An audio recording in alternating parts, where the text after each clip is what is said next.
ह्या तिन्ही गावच्या प्रकल्पामधून आज गाळ उपसण्याचं काम चालू आहे। हे आमदार सुरेश धस यांच्या संकल्पनेमधून हा गाळ उपस पाणी साठवा कसा जास्त होईल ह्या उद्देशाने ही संकल्पना सुरेश धस यांची आणि त्याच्यानंतर आमच्या गावचे सरपंच अजिततात्या घुले यांचे एक मार्गदर्शनाखाली हे जे काय चाललं आहे, शेतकऱ्यांनाही 2 रुपये मिळतात आणि वर जे शेतकऱ्याकडे गाळ चालला आहे ह्याची शेती उत्तम शेती म्हणून उपसल्यामुळे ह्याच्यात पाणी साठा जास्त होणार आहे आणि ज्या शेतकऱ्याकडं गाळ चालला आहे त्या शेतकऱ्याची शेती चांगली होणार आहे। मिळतात नाही गाळाचे ह्याला कोणी असेल दर शेतकऱ्याला 2 रुपये मिळण्यामध्ये तर ते अजिततात्या घुले हे आमच्या सगळ्या शेतकऱ्यांनी त्याची जाणीव ठेवणं फार गरजेचं आहे। नमस्कार, सर्वप्रथम आपल्या चॅनलचे आभार। मी अजित घुले, सरपंच केळसांगवी।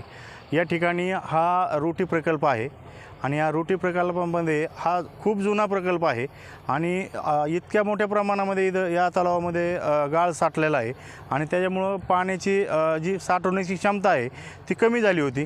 परंतु सन्माननीय लोकनेते आमदार सुरेश अण्णा धस यांच्या संकल्पनेतून हा गाळ उपसण्याचं काम या ठिकाणी चालू आहे आणि अण्णांनी खरंच पुढील भविष्याचा विचार करून हे मार्गदर्शन करून या ठिकाणी आम्हाला चालू करायला लावलं आणि आम्ही या ठिकाणी हा गाळ उपसा चालू केला आहे आणि 1.5 महिना झालं या ठिकाणून गाळ उपसा चालू आहे।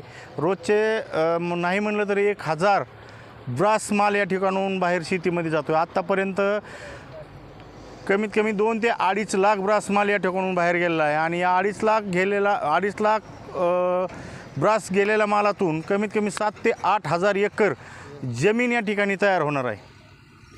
त्यानंतर या मातीचा असा फायदा आहे की जो शेतकरी ही तलावातली माती टाकतो आहे त्या जमिनीचा पोत एकदम असा जबरदस्त असा सुधारतो आहे आणि दुसरी गोष्ट असंही फायदा आमचा होतो आहे की व हे गाळ जो उचलून गेला आहे तेवढंच जास्त पाणी या ठिकाणी साठणार आहे। त्याच्यामुळं हा दुहेरी फायदा या ठिकाणी शेतकऱ्यांना होणार आहे। आणि या गाळ उपशाचा या परिसरातील कमीत कमी 14 ते 15 गावं या तलावाच्या कार्यक्षेत्रामध्ये येत आहेत आणि हा गाळ उपसा झाल्यामुळं की या 14-15 गावाची 1-2 वर्ष जरी पाऊस नाही पडला तरी इतकं पाणी साठवणूक करण्याची क्षमता आज या ठिकाणी तयार झालेली।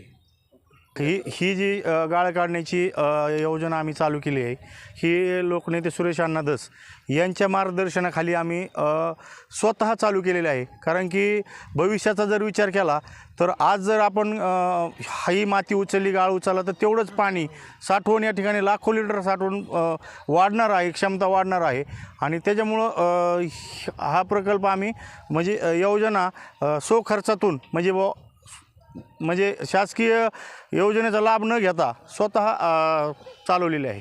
आर्थिक व्यवहाराचा जर विचार केला आपण या ठिकाणी या गाळाचा तर आत्तापर्यंत कोटी रुपयामध्ये उलाढाल या ठिकाणी झालेली आहे आणि आम्हाला अशी अडचण आज भासत आहे की आर्थिक डिझेलची जी टंचाई आहे त्या टंचाईचा फटका या ठिकाणी या आम्हाला चालवलेली जी यंत्रणा आहे याला बसत आहे।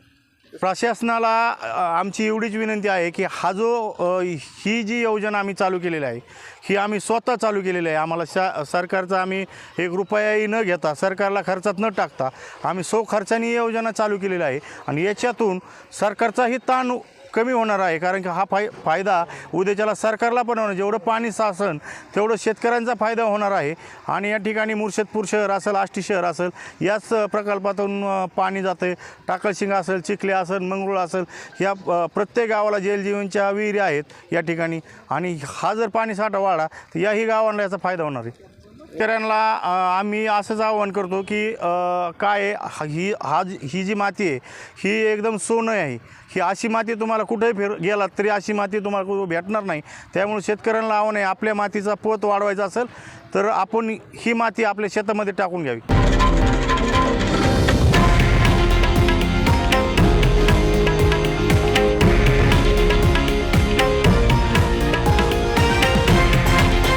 हे आहे देशातील नंबर 1 न्यूज नेटवर्क आणि आपण पाहत आहात TV9 मराठी, एकमेव।